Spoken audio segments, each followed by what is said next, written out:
నమస్తే, welcome to our channel. నేను మీ ప్రియాంకారావు. ఈ రోజు మనతో పాటు పొలిటికల్ అనలిస్ట్ అంకమరావు గారు ఉన్నారు. వారితో మాట్లాడదాం. నమస్కారం సార్. నమస్తే అమ్మా ప్రియాంక గారు. సార్, కడప రాజకీయాలు రోజుకొక మలుపు తిరుగుతున్నాయి. హీట్ పుట్టిస్తున్నాయి మొత్తం ఎలక్షన్ ని. అంటే ఇప్పటి వరకు కడప కోర్టు తీర్పు ఏంటి అంటే, షర్మిల కానివ్వండి, సునీత గారు కానివ్వండి, అలానే చంద్రబాబు నాయుడు, పవన్ కళ్యాణ్, ఈ నలుగురు కూడా వివేక హత్య గురించి స్టేట్ వైడ్ మాట్లాడకూడదు అంటూ తీర్పిచ్చింది. అయితే కడప మేయర్ కోర్టులో పిటిషన్ వేశారు, ఇది రాజకీయం చేస్తున్నారు ఈ హత్యని అని. అసలు ఏంటి, వైసీపీ భయపడుతుందా? అంటే వైసీపీ దగ్గర ఈ హత్యకు సంబంధించి సమాధానాలు లేవంటారా? అంటే వైసీపీ వాళ్ళే చేశారని ప్రపంచానికి మొత్తానికి తెలిసిపోయింది కదా. ఇక్కడ ఇప్పుడు ఈ అంశాన్ని ముందుగా ప్రస్తావించి మొదలు పెట్టింది ఎవరు?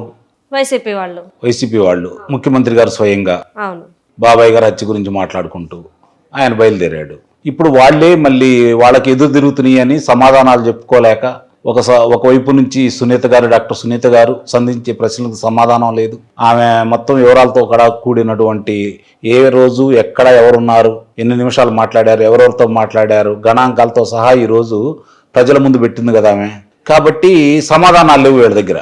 రెండో వైపున షర్మిల గారు మాట్లాడుతూ ఉంది కదా, హంతకుడి కళ్ళి ఉంటారా, హత్యను ప్రోత్సహించే వాళ్ళ కళ్ళి ఉంటారా, బాబాయిని చంపిన వాళ్ళ కళ్ళి ఉంటారా, మా కళ్ళి ఉంటారా చెప్పండి అని చెప్పని ఆమె బహిరంగంగానే మాట్లాడుతూ ఉంది కదా.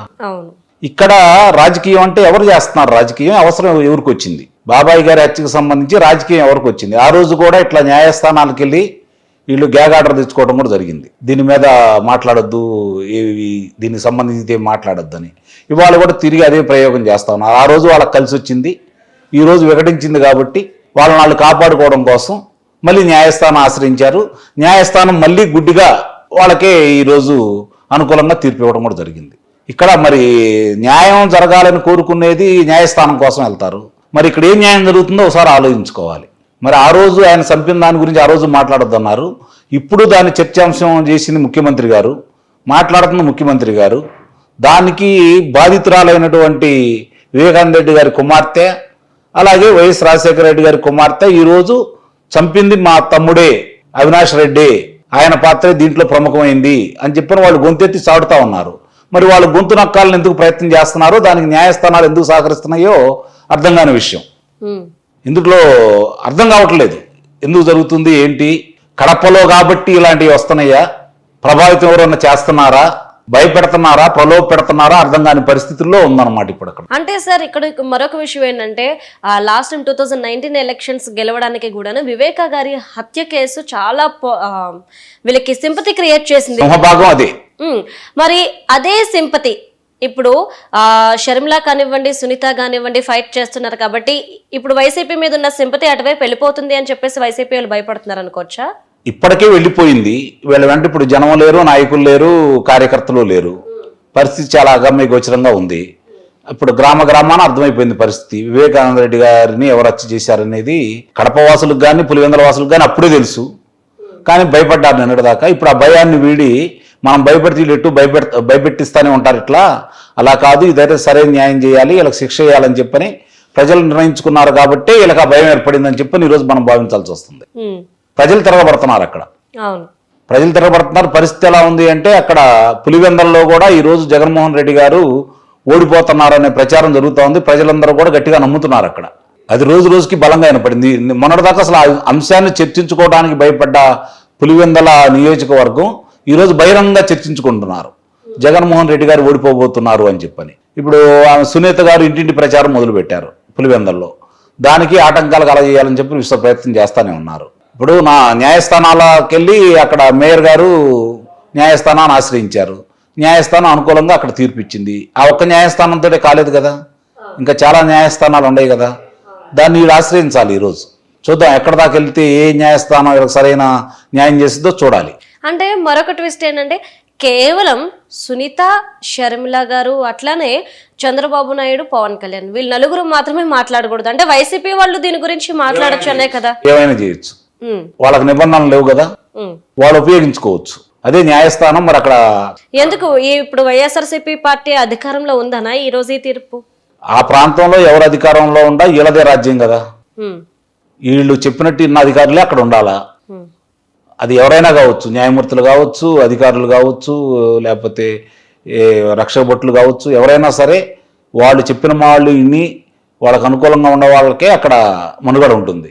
లేకపోతే చాలా తీవ్రమైన పరిణామాలు ఉంటాయి. ఆ భయం కొద్దీ ఇప్పుడు కూడా అక్కడ అలానే కొనసాగుతుంది. ఈ యొక్క తీర్పు చూసిన తర్వాత నాకు అట్లానే అనిపిస్తాం. మరి షర్మిల గారు కానివ్వండి, సునీత గారు, తన తండ్రికి జరిగిన అన్యాయానికి న్యాయం జరగాలి, ఆ హంతకులకి శిక్ష పడాలి అంటూ కూడా సునీత గారు ఫైట్ చేస్తున్నారు. ఈ నేపథ్యంలో మరి ఆవిడ ఎలాంటి స్టెప్ తీసుకుంటే మంచిది అంటారు, అండ్ ఎలాంటి స్టెప్ తీసుకోబోతున్నారు? న్యాయస్థానాన్ని ఆశ్రయించాలి. వాళ్ళు కూడా కడప న్యాయస్థానంతో అయిపోలేదు కదా. అవును, న్యాయస్థానాన్ని ఆశ్రయించాలి. న్యాయ పోరాటం తప్ప ఇంకెందుకు వేరే చేయగలిగింది ఏం లేదు కదా. అయినా ఇంటింటి ప్రచారం మొదలు పెట్టారు వాళ్ళు. దీని అంశం అంత తేలిగ్గా వదిలిపెడతారని నేను అనుకోవట్లేదు. ఇప్పుడు వీళ్ళకంత ఉలికెందుకు, వీళ్ళు ఎందుకు వెళ్ళాలి హత్యావదంతం గురించి? అంటే వాళ్ళకొక్కళ్ళకి పేటెంట్ రైట్సా, ఇంక వేరే వాళ్ళ ఊరికి లేదా దాని మీద మాట్లాడేది అనేది స్పష్టంగా అర్థమైపోతా ఉంది. వాళ్ళు చేస్తేనే సంసారం, ఎదుటాళ్ళు ఎవరు చేసినా విచారం లాగానే ఉంది వాళ్ళ దృష్టిలో. చాలా స్పష్టంగా అర్థమైపోతా ఉంది కదా. దీనికి న్యాయస్థానాలు కూడా మరి అనుకూలంగా తీర్పు ఇవ్వడం అనేది కొంచెం ఇబ్బందికరమైన పరిణామమే. మాట్లాడుతుంది ఎవరు, దాని గురించి చర్చించింది ఎవరు, చర్చకు దారి తీసింది ఎవరు, తిరిగి అదే అంశాన్ని మళ్ళీ బయటికి తీసుకొచ్చింది ఎవరు, బహిరంగ సభలో చెప్పింది ఎవరు, ఇప్పటికీ మాట్లాడుతుంది ఎవరు? ముఖ్యమంత్రి గారే కదా. మరి దాని గురించి ప్రస్తావించరా?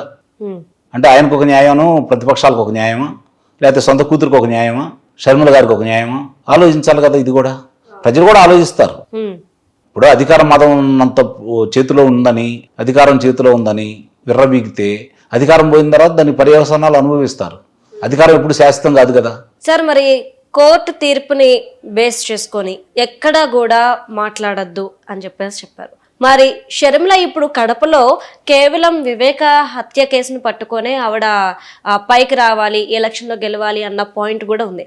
మరి షర్మిలకి మరో పాయింట్ ఏం దొరుకుతుంది అవినాష్ పై కానీ వైసీపీపై తిరగబడ్డానికి? ఇప్పుడు అక్కడ వైసీపీ అవినాష అనేది కాదు, అవినాష్ని దృష్టిలో పెట్టుకుంటుంది. అవినాష్ కాకుండా ఉంటే అంతగా పోరాటం చేసి ఉండేది కాదేమో షర్మిల. అవినాష్ రెడ్డి గారు కాబట్టే ఆమె అంత పోరాటం చేస్తుంది, సునీత గారు కూడా అంత పోరాటం చేస్తున్నారు. ఇప్పుడు అంతిమంగా వాళ్ళ లక్ష్యం ఏంటంటే అతను చట్టసభల్లోకి అడుగు పెట్టకూడదు. దానికోసం అవిశ్రాంతంగా పోరాడుతున్నారు వాడు. ఇప్పుడు ఆమె ఇటు అభ్యర్థి కాంగ్రెస్ పార్టీ తరఫున, ఈయన వైఎస్ఆర్సీపీ పార్టీ తరఫున అభ్యర్థి. ఈ అంశం అనేది కోర్టు పరిధిలో ఉంది కాబట్టి సహజంగానే దాన్ని అతిక్రమించరు.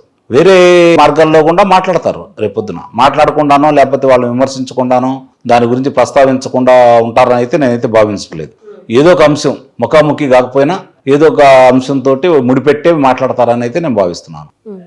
వాళ్ళకి ప్రధానమైన అంశం అదే కదా. ఇప్పుడు అక్కడ వివేకానంద రెడ్డి గారు ఎవరిని చంపారు తేల్చాలి, దోషులు శిక్ష పడాలి అనేది కూతురు పోరాటం.